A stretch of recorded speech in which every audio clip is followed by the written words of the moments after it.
तो फिर लाखों हिंदू कश्मीर में काटे नहीं गए क्या? काटे नहीं गए थे? तो इसीलिए हम उसको भूल क्यों जाते हैं? इतिहास वर्तमान का दर्पण होता है और भविष्य की कार्य योजना बनाने का एक माध्यम भी होता है। तो इसको खुरेद देखिए, जहाँ तक माफी का सवाल है, इस जन्म में तो मैं माफी मांगूंगा नहीं, अगले जन्म में मुझे पता नहीं मेरा क्या होगा। पर माफी मांगने का कोई सवाल नहीं है, लोगों को सही बात सुनने की आदत डालनी चाहिए। बाबर को राणा सागर ने बुलाया। दंगाइयों का उपचार भी तो है। दंगों से वो डरेगा जो उन दंगाइयों के सामने घुटने टेक करके नाक रगड़ते हैं। आप बताइए, दुर्गंध पसंद करते हैं इसीलिए गौशाला बना रहे हैं, हम सुगंध पसंद कर रहे थे इसलिए इत्र पार्क बना रहे थे। इन बयानों को सुनकर आप समझ गए होंगे कि यूपी में इन दिनों इतिहास से लेकर वर्तमान तक, योद्धाओं से लेकर गौशालाओं तक पर कैसे सियासी जंग छिड़ी हुई है।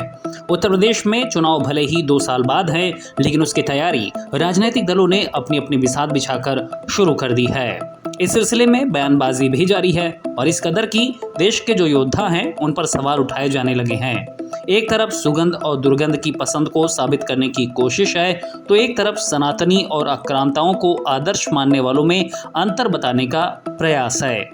आखिर ये सब क्यों हो रहा है? इससे जनता का क्या लेना देना है? क्या नैरेटिव गढ़ा जा रहा है और कैसे अखिलेश गलती पर गलती करते जा रहे हैं? जो योगी आदित्यनाथ का 27 का गेम सेट कर रहा, ये समझने की जरूरत है। अखिलेश विधानसभा में जमकर गरज रहे थे। चुनाव में भले हार मिली थी, लेकिन नंबर में बढ़ोतरी ने उनका मनोबल बढ़ाया था। लगा था कि इस बार योगी के लिए 5 साल उत्तर प्रदेश में आसान नहीं होंगे, विपक्ष पेच कसकर रखेगा। लेकिन लोकसभा चुनाव जीतकर अखिलेश दिल्ली की राह पकड़ लिए। जनता की जो उनसे उम्मीदें थीं, वो उत्तर प्रदेश में धरी की धरी रह गईं। योगी को न केवल यूपी में उन्होंने वॉकओवर दे दिया, बल्कि कभी कुंभ पर, कभी गौशालाओं पर और कभी इतिहास के सवालों पर अखिलेश यादव खुद ही उलझे नजर आ रहे हैं।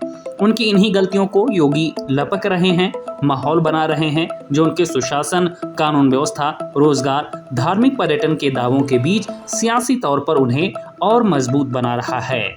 अखिलेश के लिए जो थोड़ी बहुत उम्मीद होती भी है, तो बहन जी अलग बल दिखा देती हैं, जिससे अखिलेश बुरे फंस जाते हैं।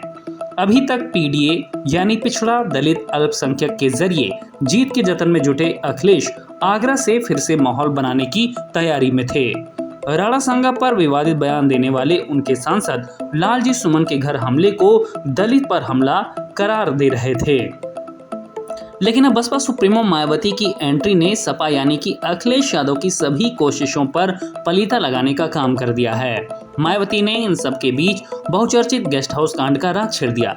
मायावती ने ट्वीट कर कहा कि आगरा की हुई घटना के साथ साथ सपा मुखिया को इनकी सरकार में दिनांक 2 जून 1995 को लखनऊ स्टेट गेस्ट हाउस कांड में इस पार्टी द्वारा मेरे ऊपर कराया गया जानलेवा हमला भी इनको जरूर याद कर लेना चाहिए तथा इसका पश्चाताप भी जरूर करना चाहिए। अतः आगरा घटना की आड़ में अब सपा अपनी राजनीतिक रोटी सेकना बंद करे तथा आगरा की हुई घटना की तरह यहाँ दलितों का उत्पीड़न और ज्यादा न कराए।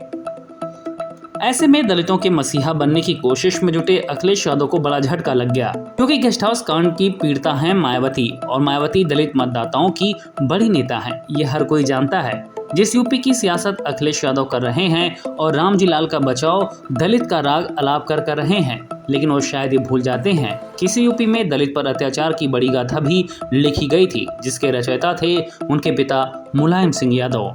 यानी अखिलेश के सामने न केवल योगी से पार पाने की चुनौती है, बल्कि मायावती के सवालों का भंवरजाल भी है। इन हालातों ने क्या 27 का गेम सेट कर दिया है? क्या अखिलेश यूपी और दिल्ली की राजनीति को लेकर कंफ्यूज हैं? और क्या सपा बचे हुए साल में अब भाजपा की काट तलाश पाएगी? हमें कमेंट करके जरूर बताएं।